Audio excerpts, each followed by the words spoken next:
the Go Berserk with Email podcast with Navy nuclear engineer turned email software developer, Troy Broussard. So calm. I'm pissed off, but I'm telling this because I am teaching you how to think differently and how to test differently. So patient. And Ben, that's put $500,000 into this company too, is being told that nobody can find the goddamn bug.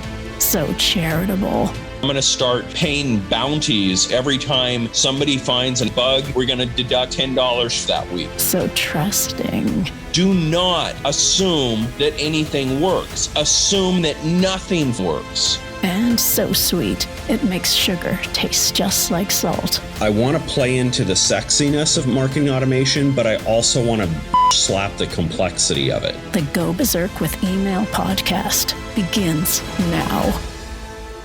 Man, I hear this all the time, and I'm hoping that you can shed some light on it, because I don't think I understand what you mean when you say your business is built by marketers for marketers. How's that different than what anybody else is doing out there, Troy? Yeah, this is probably the single reason that Ben and I joined forces and put so much into building this platform is even the best platforms, and I'm not going to name names, but some of the ones that I used for more than a decade, and Ben as well, started out with humble intentions and started out in this, but they lost their voice. They lost their mission along the way.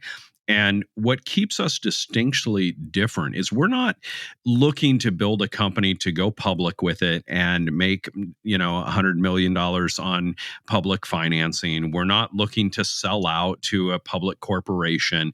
We don't have an exit strategy.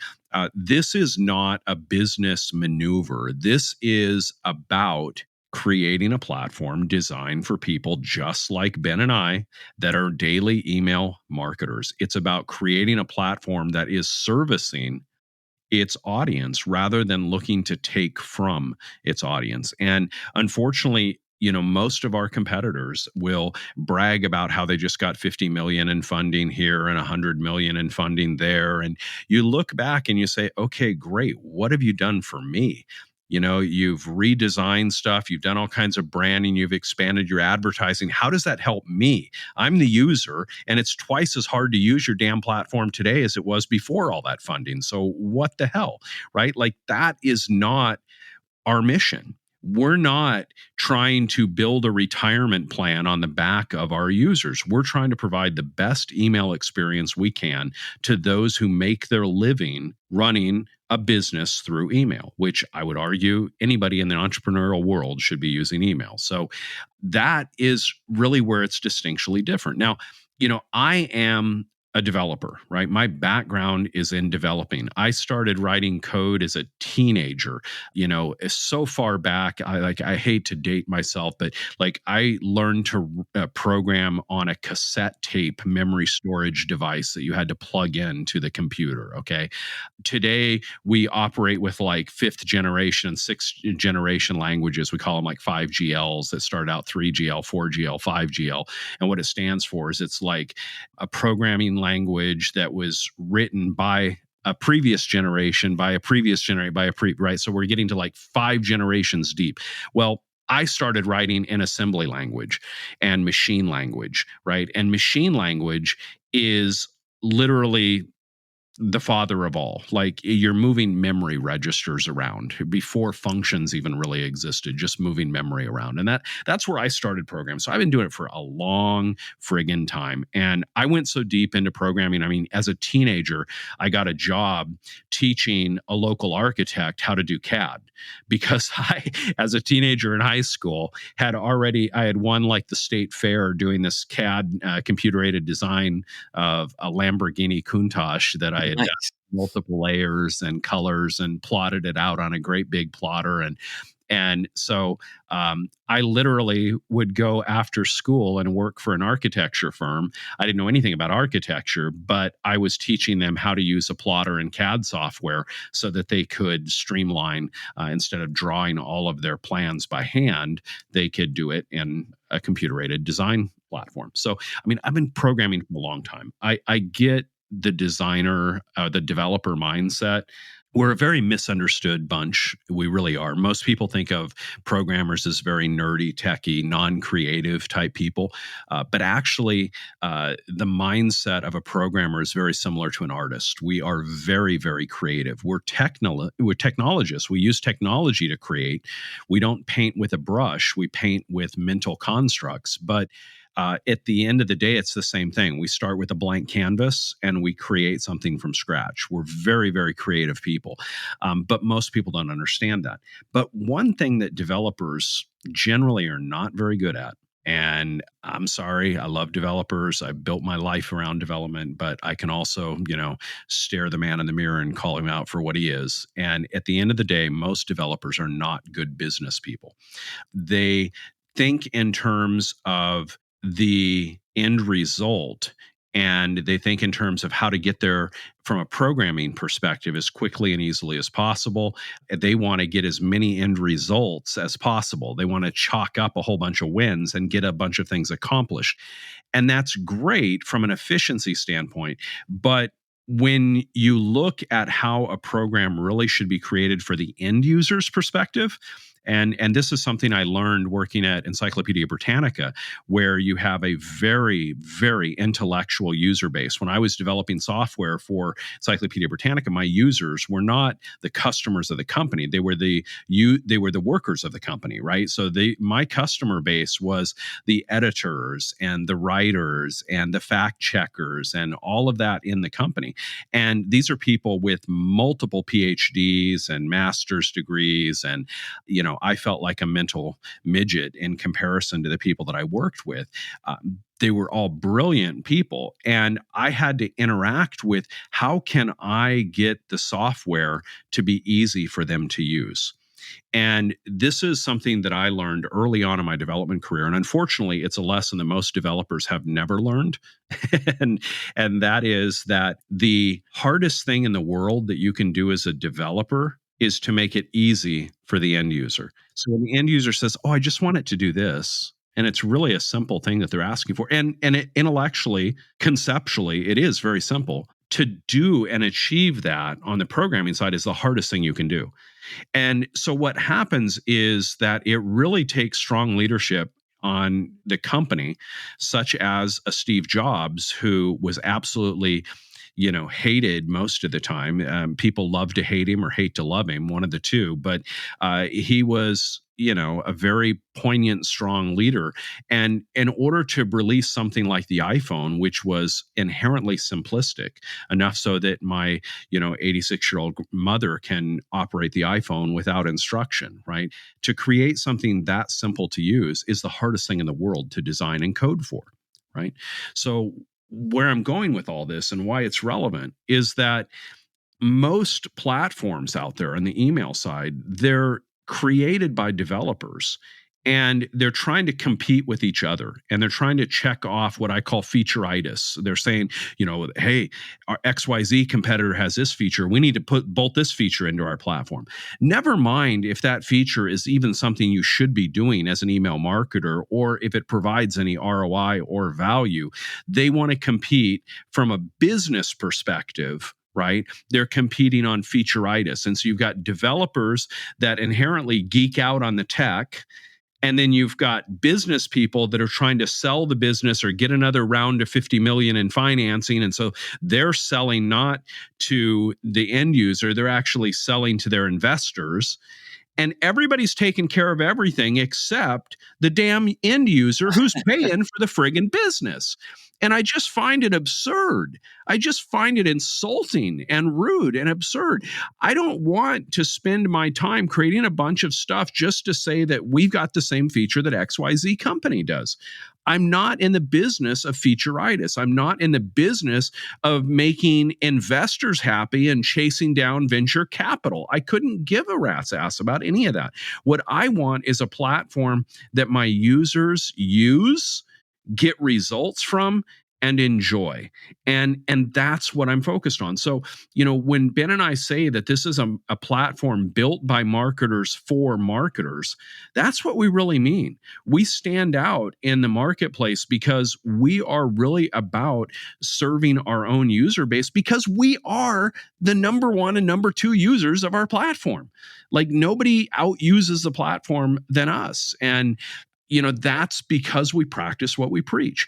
And I think that if you go and look at all these other platforms out there, and again, I'm not going to name names, we all know who they are, but if you go down the laundry list of them and say, are they actually building this platform? One of them, it was funny because they have a CRM as their stuff. And then if you ask them something about it, then they'll tell you, oh, well, we don't use the CRM.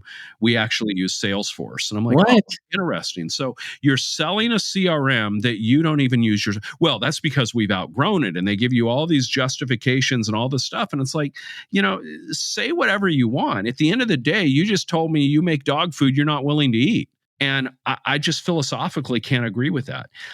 So everything that we build, we use ourselves, and we are our first customers. We are the experiment. Every feature that's made its way into the platform has started out by something that Ben or I wanted or needed within our own business first, and we're the guinea pigs. We take it on the chin first, and we test it out, and we get it out there, and then when it's ready, we release it to the horde, right? And that's the way we build the company. So it is built from this marketing entrepreneurial mindset that I just don't see anywhere else. I can't think of any other platform that's really operated that way. And you see all the news stories about how they just got 50 million in funding or 100 million in funding and all that. And I just, you could just have the little thought quotes coming out from my head saying, sell out, sell out, sell out. That's the way I look at it. Who is their real customer? If they're chasing $100 million financing, who is their customer? It's not you. It's the investors. Right? It's the investors. And, what are they going to tell you? Is it in your best benefit, or is it in the benefit of them? When they tell you, no, you really don't need to email more than maybe once or twice a week. And that's why are they saying that? Because it costs them infrastructure and costs for you to email. What do we tell you? We tell you to email daily. What do? We email daily. Right? What do we do with the platform? We include pricing that allows for daily email, right?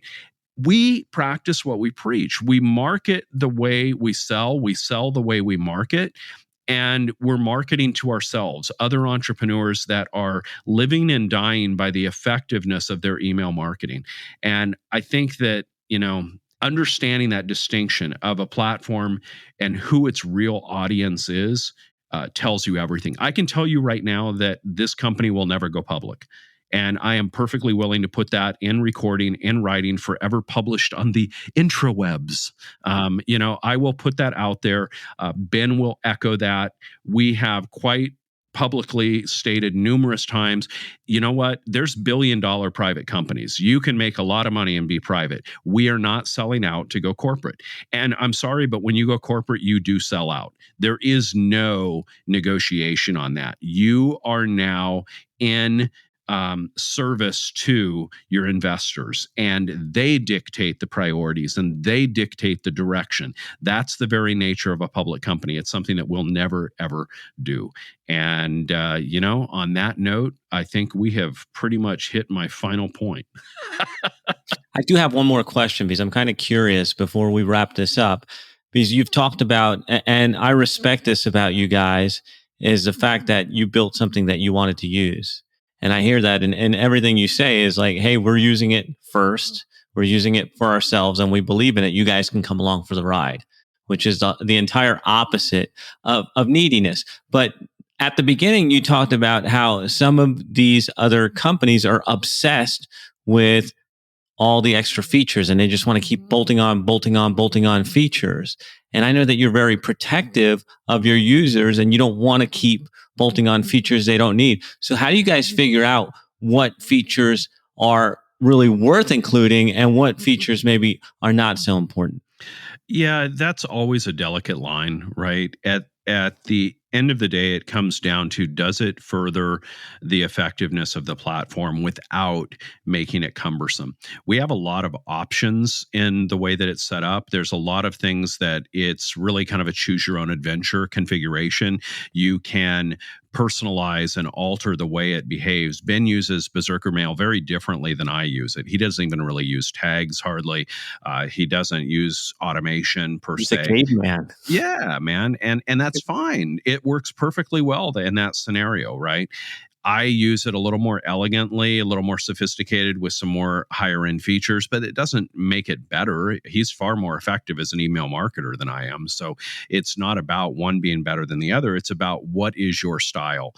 So we definitely allow for a lot of, customization, but we look at things and say, do they align with the mission of this company? So there's this crazy tech out there that some of the platforms have tried to operate. Nobody uses it. I don't care what they say. They try to hype it up like it's useful. Nobody's really using it, and nobody's got any valid, useful case studies with it. But it puts like, it almost turns your email into a website, right? Where it makes your email so dynamic and so rich and so robust in colors and layouts and controls. And you can put web forms and put polls and queries and everything right inside your email, that it really is trying to turn your email into a website. And that's really, at the end of the day, the best way that I can describe it. We're never going to support something like that.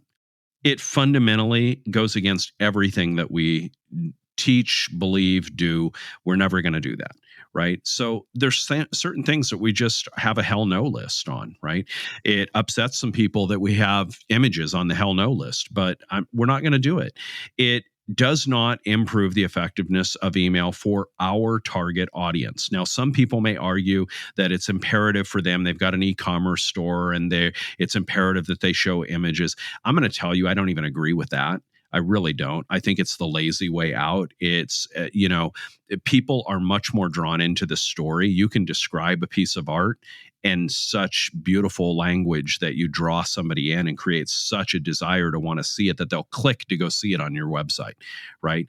But that takes some effort. And most people want to be lazy. So they think they need images. They've been told that, and really what they're doing is telling themselves the delusional BS that they want to accept and convince themselves of, because it's easier, right? It's easier to just slap an image in there. But that's not how selling is done, right? It's just not. Selling is done with story. It's drawn with deep emotional connection. And you can't get that through just a quick glimpse of an image. What that gives you maybe is a bunch of clicks that are look-see type people, right? That just want to go take a look-see at it. They want to go check it out and then click away.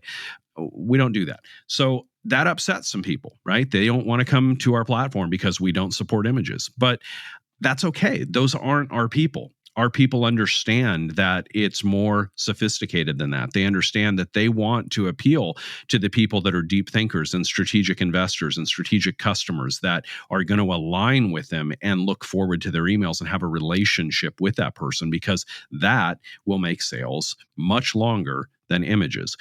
I've run 30K masterminds and had people in that mastermind renew for 10, 12 years and stick with me. You don't do that through cutesy images and memes. You do that through relationship, right? And that's the way our platform works. So there's always going to be things out there that are new and different, and we have to evaluate them and say, does this further the objective of the platform, or does this take it away from the purpose and our target audience, right? Is it in alignment with them or is it not? And make that determination. We're not opposed to enhancements. We're always adding new features into the product, but they need to be aligned with the effectiveness of email marketing, not featureitis. One last one, and I'll let you go. I promise. I'm putting you on the spot here because I like the way that you're mission driven. And so, what's like the quick elevator pitch or couple lines? What is the mission of the company?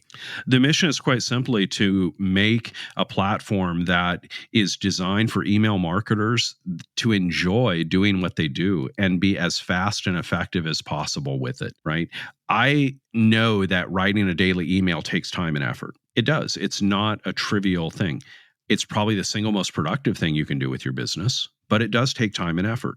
So I want to respect that with our platform and make it as simple and easy and fast as possible.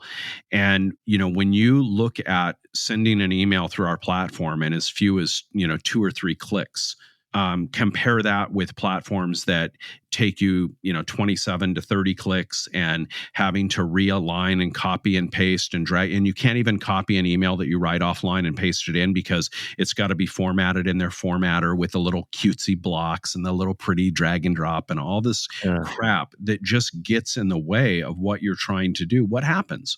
What happens is that you begin to hate doing it. And so you don't do it. Our goal, if I can give it one word, is to be frictionless. That is our goal. Our goal is to empower you to do what you need to do in your business and be as frictionless as possible in doing that. Not to get in the way, but to make it where you don't even notice. The best thing that we can get as a compliment of our platform working is somebody saying, I've forgotten how easy this was. That's the best compliment that we can get.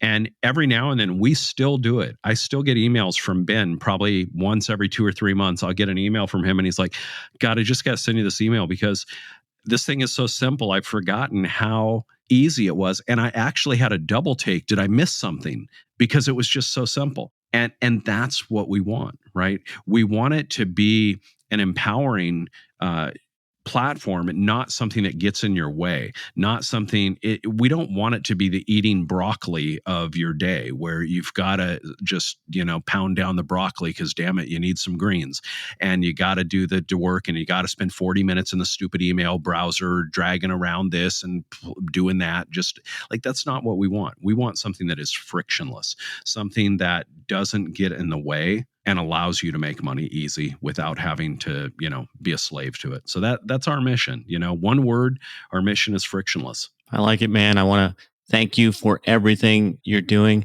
And the word that comes to mind for me is increasing email marketing potency.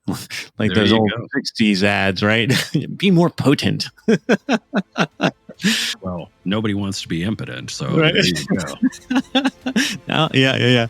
All right, brother. Well, thank you. Thanks again. Thanks for hanging with us. Thanks for rapping with us. Thank you, listeners, for tuning in. Another episode is in the can.